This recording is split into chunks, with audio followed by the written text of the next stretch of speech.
Today we will be working on some super basic Canva. If you have zero Canva knowledge, this is made for you. If you have not done so already, go ahead and like and share and subscribe so you can get all of your super basic needs. I am Patrice. I am the owner of Best Route Driving Academy, Mrs. How to Drive. But today I am helping people who have been asking me the question, how do I get my flyers complete? How do I work with Canva with ease? And how am I putting these things together? So the first thing I want you to do is go to the description and get the downloaded sandbox where you can work alongside me. You can have two screens up, or you can just work on the template by itself. Be sure that you open it inside of your own Canva account. But if you don't have a Canva account, you can download one using the link that I have provided. I think I'm able to provide that link still.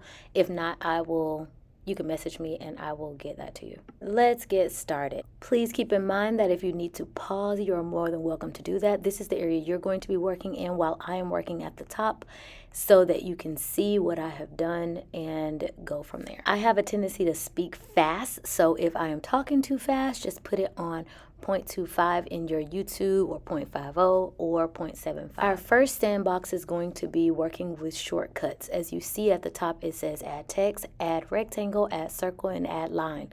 The only thing you're going to use here is your keyboard, the T, the R, the C, and the L. When you press your T, a text box shows up. In order to move that text box, you are going to slide that cross cursor and pull down using your trackpad or your mouse in order to put it into the position you'll have it. You can change the text by just making sure it's highlighted and then start typing. Here I'm going to do a little bit of typing so that you can see the quick change. Please make sure you do that now.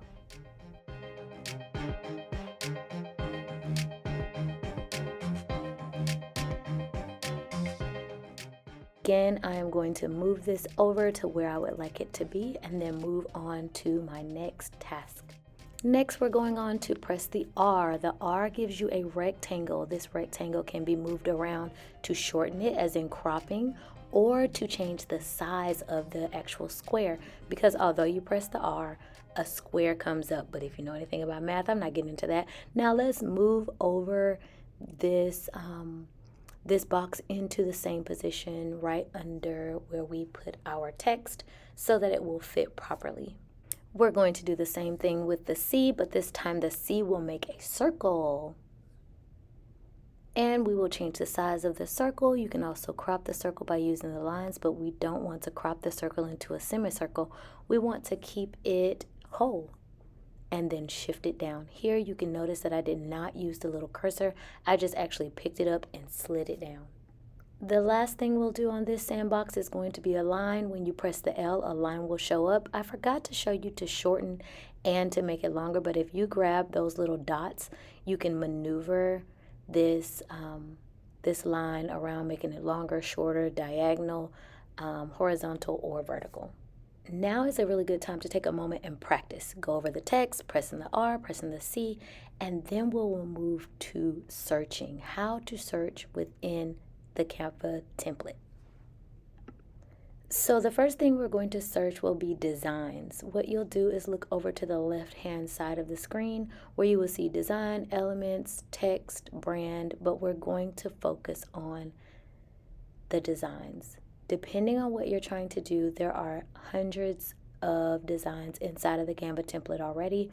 If you want to change things, I'm not going into this on this one, but if you want to change the outlook, the layout of your Canva template, you can just click one of these designs and it will show up in the place of everything you need.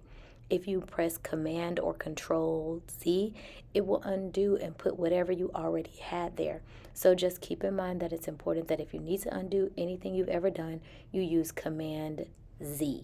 Z as in zebra. In the same area, you will have your sandbox to find your photos. Go over to Elements, right under where we found our designs, and we're just going to search for what we're looking for. We are going to use birds as the searching element so we can find photos, graphics, videos, and shapes. So the first thing you're going to do is go over to Elements, type in birds, and then resize the bird and put it in the sandbox where you want it to go. And you're going to do the same thing for photos, videos, and there's no shape of a bird, so just go over there and play.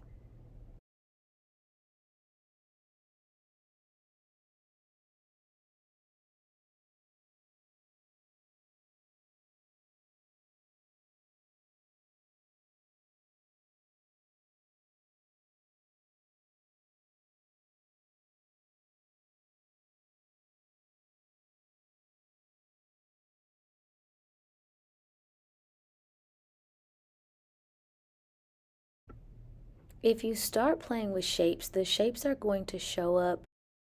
You can change the color of the shape, you can change the size of the shape, and I'll show you colors coming up after we go a little bit more in depth. The entire time we've been going over resizing, but just to review, make sure if you want something resized, you click it first, and then you take the corners on the left, the right, top, or bottom to resize it.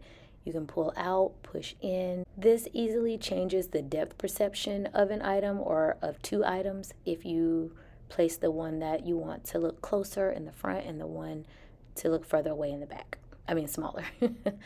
Along with this, if you want to delete something, you just click it and press the delete button. That's how I got rid of those boxes that were on that page. Now we're moving on to color.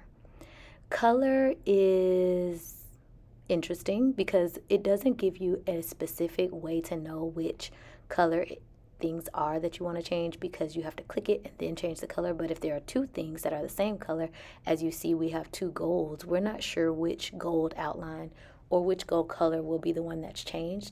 So you have to kind of play with it. You click at the top on the top bar where the colors are, and then you can hit the redo and undo in order to get them to move. So to open the colors, you go to the left, you go to the top, and it will change the color of each item. Let me show this one more time. So I'm going to get this shoe and I want to change it from red to blue. So I look at the red, click the color at the top, and then go to the blue that I want to change it to, and it will automatically change it. And then I went to the white to change it to yellow, and I think I'm going to change the black, and I don't like that. So I will probably change it back by doing the undo button.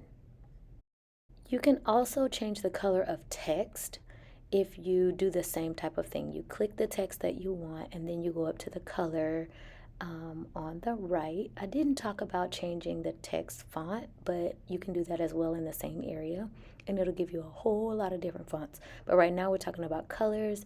You can change the color to something that is unique or something that's already in the template that you're using. It will give you that option at the top left as you scroll over the colors. So I'm just showing you the differences that you can use.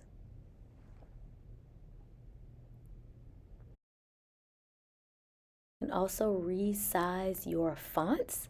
So let's look at that real fast. It's the same exact way. You do your T to get your font to show up, and then you grab the corners and it will do the same thing. Make it smaller, make it bigger, or you can use the upper menu as well.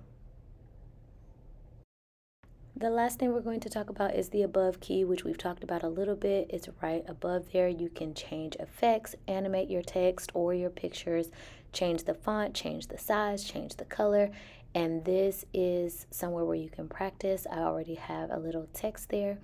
And then you can change the color of anything that you click. The menus change according to whatever you're doing, so keep that in mind. That below is a template. We're not going into the template quite yet, but we will on the next episode. Be sure to like and subscribe, and I will be with you for the duration of this year. I hope that you learned something that you can implement to make your business better. Peace.